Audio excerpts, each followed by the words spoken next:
Sydney, SDNI, is the state capital of New South Wales and the most populous city in Australia and Oceania. Located on Australia's east coast, the metropolis surrounds the world's largest natural harbour, and sprawls towards the Blue Mountains to the west. Residents of Sydney are known as Sydneysiders. Sydney is the second official seat, and second official residence, of the Governor-General of Australia, the Prime Minister of Australia and the Cabinet of Australia. The Sydney area has been inhabited by Indigenous Australians since the Upper Paleolithic period. The first British settlers arrived in 1788 to found Sydney as a penal colony, the first European settlement in Australia since convict transportation ended in the mid-19th century. The city has transformed from a colonial outpost into a major global cultural and economic centre. The population of Sydney at the time of the 2011 census was 4.39 million, 1.5 million of which were born overseas, representing many different nationalities and making Sydney one of the most multicultural cities in the world.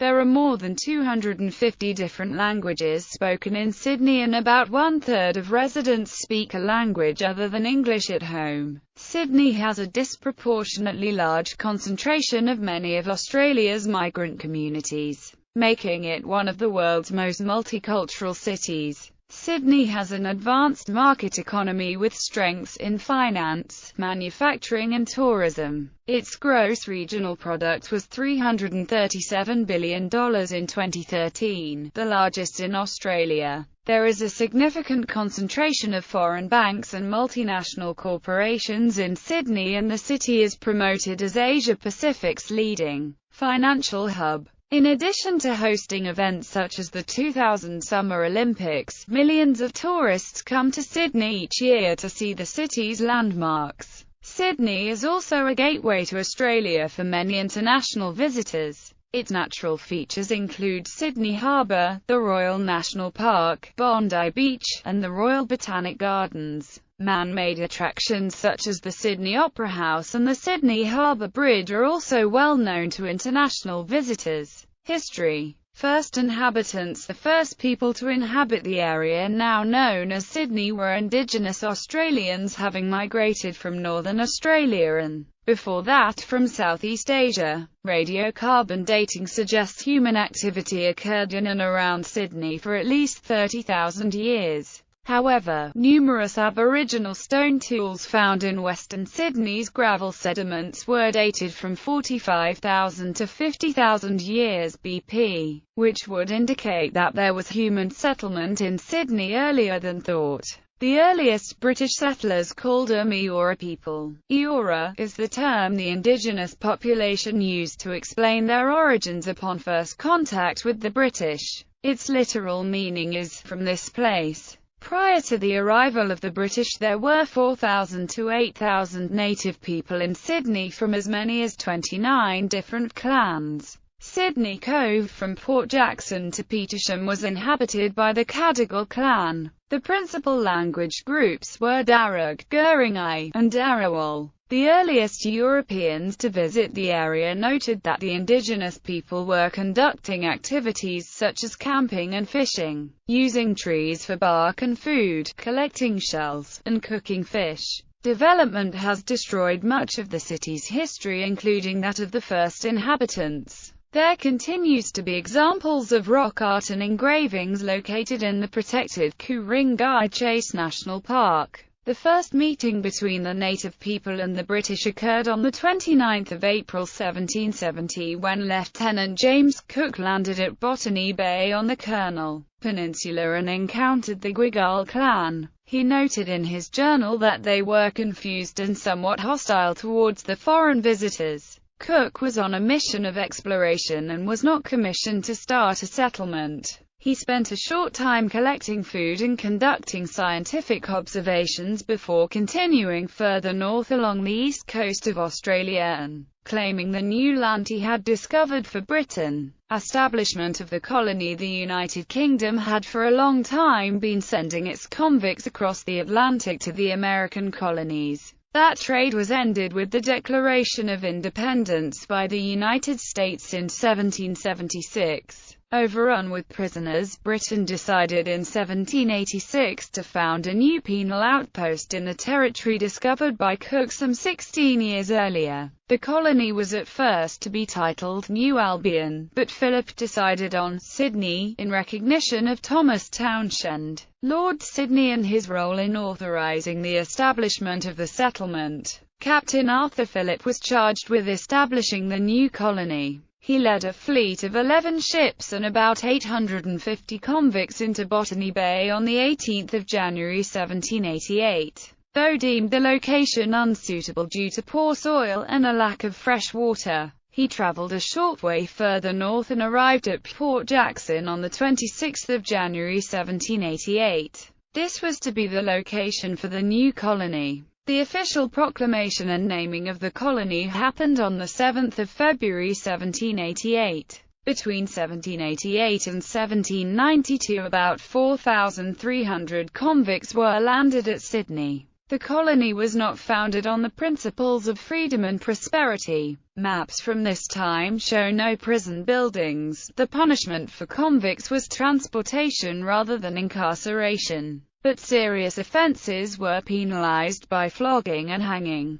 Officers and convicts alike faced starvation as supplies ran low and little could be cultivated from the land. The region's indigenous population was also suffering. It is estimated that half of the native people in Sydney died during the smallpox epidemic of 1789. Some mounted violent resistance to the British settlers. Lachlan Macquarie became governor in 1810. Macquarie did make the most of less than ideal circumstances. His first task was to restore order after the Rum Rebellion of 1808 against the previous governor. Conditions in the colony were not conducive to the development of a thriving new metropolis, but the more regular arrival of ships and the beginnings of maritime trade helped to lessen the burden of isolation. Macquarie undertook an extensive building program of some 265 separate works. Roads, bridges, wharfs, and public buildings were constructed using convict labour, and come 1822 the town had banks, markets, and well-established thoroughfares. Part of Macquarie's effort to transform the colony was his authorization for convicts to re-enter society as free citizens.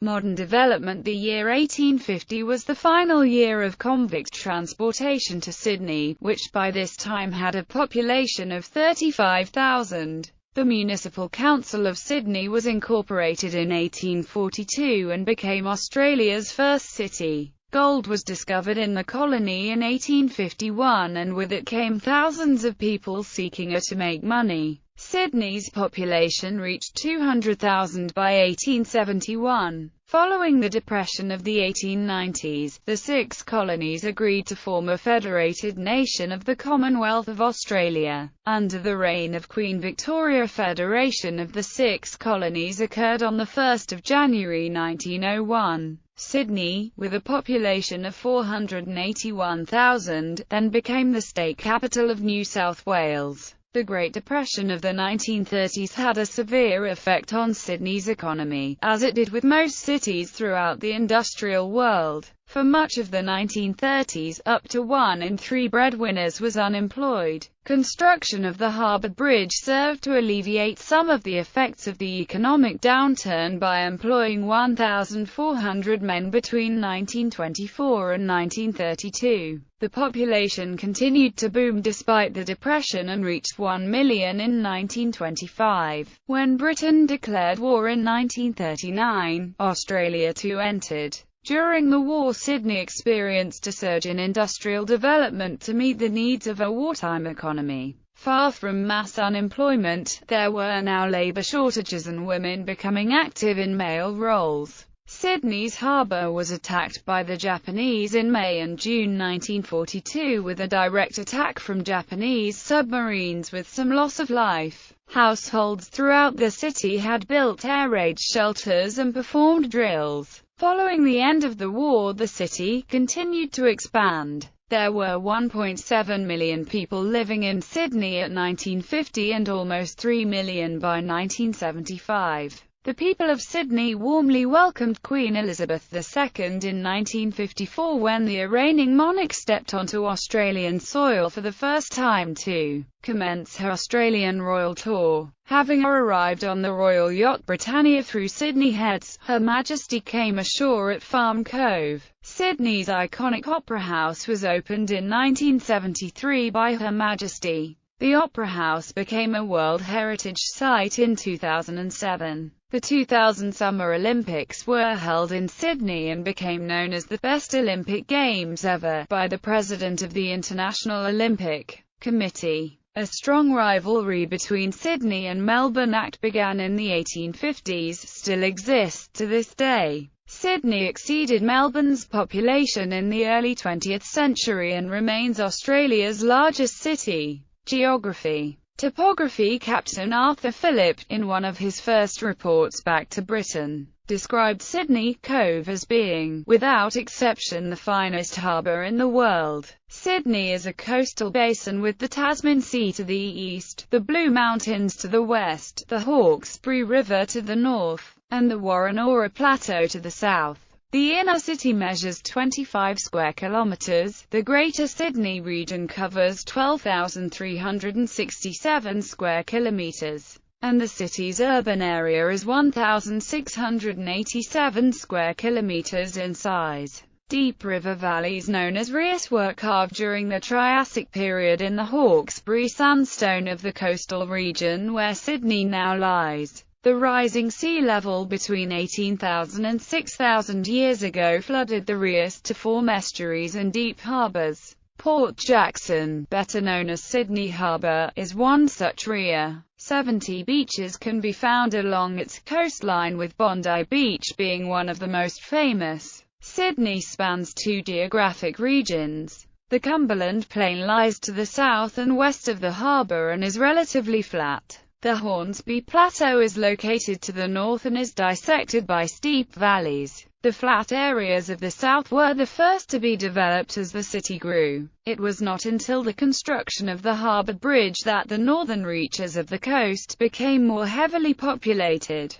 The Nepean River wraps around the western edge of the city and becomes the Hawkesbury River before reaching Broken Bay. Most of Sydney's water storages can be found on tributaries of the Nepean River. The Parramatta River is mostly industrial and drains a large area of Sydney's western suburbs into Port Jackson. The southern parts of the city are drained by the Georges River and the Cooks River into Botany Bay. Geology. Sydney is made up of mostly Triassic rock with some recent igneous dikes and volcanic necks. The Sydney Basin was formed when the Earth's crust expanded, subsided, and filled with sediment in the early Triassic period. Almost all of the exposed rocks around Sydney are sandstone that is some 200 meters thick and has shale lenses and fossil riverbeds dotted throughout. The sand that was to become this sandstone was washed from Broken Hill and laid down about 200 million years ago. The basin's sedimentary rocks have been subject to uplift with gentle folding and minor faulting during the formation of the Great Dividing Range. Erosion by coastal streams has created a landscape of deep gorges and remnant plateaus. The Sydney Basin bioregion includes coastal features of cliffs, beaches, and estuaries.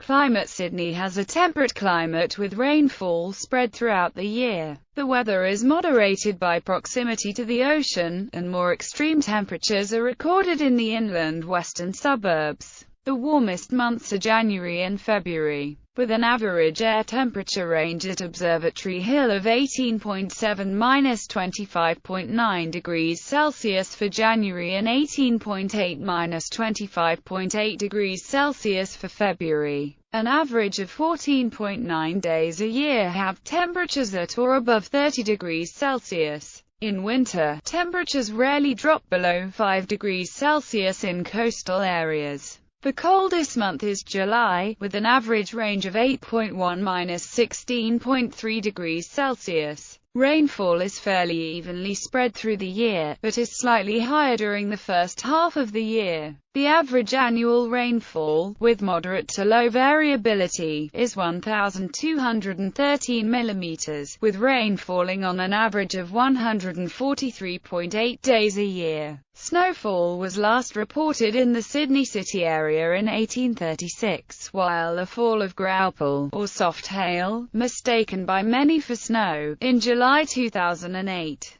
Has raised the possibility that the 1836 event was not snow, either. Extreme temperatures have ranged from 45.8 degrees Celsius on the 18th of January 2013 to 2.1 degrees Celsius on the 22nd of June 1932, the lowest recorded minimum at Observatory Hill. At the Sydney Airport Station, extremes have ranged from 46.4 to -0.1 degrees Celsius. The city is rarely affected by cyclones, although remnants of ex-cyclones do affect the city. The El Niño Southern Oscillation plays an important role in determining Sydney's weather patterns. Drought and bushfire on the one hand, and storms and flooding on the other, associated with the opposite phases of the oscillation. Many areas of the city bordering bushland have experienced bushfires. These tend to occur during the spring and summer. The city is also prone to severe hailstorms and windstorms. One such storm was the 1999 hailstorm, which severely damaged Sydney's eastern and city suburbs. The storm produced massive hailstones of at least 9 centimeters in diameter and resulting in insurance losses of around $1.7 billion in less than 5 hours. The Bureau of Meteorology has reported that 2002 through 2005 were the warmest summers in Sydney since records began in 1859. The summer of 2007-2008, however, proved to be the coolest since 1996-1997 and is the only summer this millennium to be at or below average in temperatures. Warmer and drier conditions came back in 2009 and 2010, when above-average temperatures were recorded. In 2009, the dry conditions brought a severe dust storm towards eastern Australia. In 2011, above-average rainfall was recorded. On the 18th of January 2013, Sydney experienced record-breaking temperatures with 45.8 degrees Celsius recorded at Observatory Hill, and a temperature of 46.4 degrees Celsius recorded at the airport. The highest minimum temperature recorded at Observatory Hill is 27.6 degrees Celsius in February 2011, while the lowest maximum temperature is 7.7 degrees Celsius, recorded in July 1868. The average annual temperature of the sea is above 21 degrees Celsius, and the monthly average ranges from 18 degrees Celsius in July to 24 degrees Celsius in January.